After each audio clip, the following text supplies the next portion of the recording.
चाहेंगे और आपसे जानना चाहेंगे, जिस तरह से आप बता रहे थे कि सरकार जिस तरह से कदम उठा रही है, जो लक्ष्य है समय से पहले ही हासिल कर लिया जाएगा, इस तरह की जो उम्मीद है वो बनती हुई दिखाई दे रही है। तो ये जो विस्तृत रोड मैप है, ये आर्थिक रूप से ही नहीं, रणनीतिक रूप से भी कितना अहम है। और जिस तरह से आप नीतियों की बात बता रहे थे, लॉजिस्टिक्स का आपने विवरण दिया, किस तरह से ये वैश्विक प्रतिस्पर्धा में भी भारत को आगे करता है?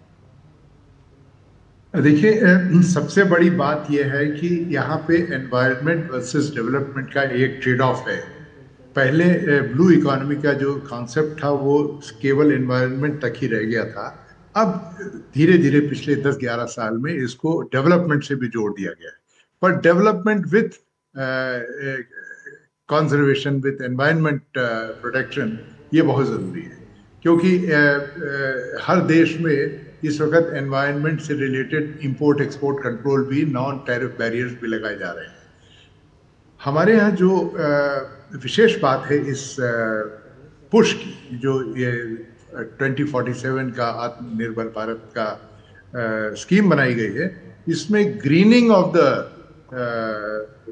Ports, grinning of the coastal ships, ये सब एक बड़ा अहम पार्ट है।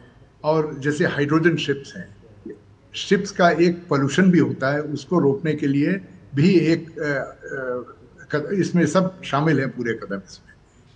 बाकी मुझे लगता है कि हम लोग देखिए, फिश की वैसे भी हमारी जो निर्यात है वो लगभग, जैसे मैंने पहले बताया, वर्ल्ड में तीसरी या चौथी उस पे है।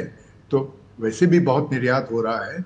और ये जो अन्य प्रकार के इंटरवेंशंस किए जा रहे हैं, जो उसके प्रमोशंस किए जा रहे हैं, इससे फिशरीज में तो फायदा होएगा ही होएगा। पर मैं बड़ी उत्सुक तरीके से देख रहा हूं कि डीप ओशन माइनिंग ये सबसे बड़ा गेम होगा, क्योंकि इसमें क्रिटिकल मिनरल्स भी आते हैं, जिसपे कि पूरा डिबेट चल रहा है कि क्रिटिकल मिनरल्स का कंट्रोल चाइना ने रखा हुआ है। इस कंट्रोल से हटकर हम लोगों को अगर कॉम्पिटिटिव बनना है, तो वो क्रिटिकल मिनरल्स अपने को बहुत द्रुत गति से, बड़े स्मार्ट और स्पीड से उनका तमाम ऐसे क्षेत्र हैं जिन पर सबकी नज़र है। डॉक्टर जिन्ना, आपसे समझना चाहेंगे, $100 बिलियन का लक्ष्य रखा गया है, कितना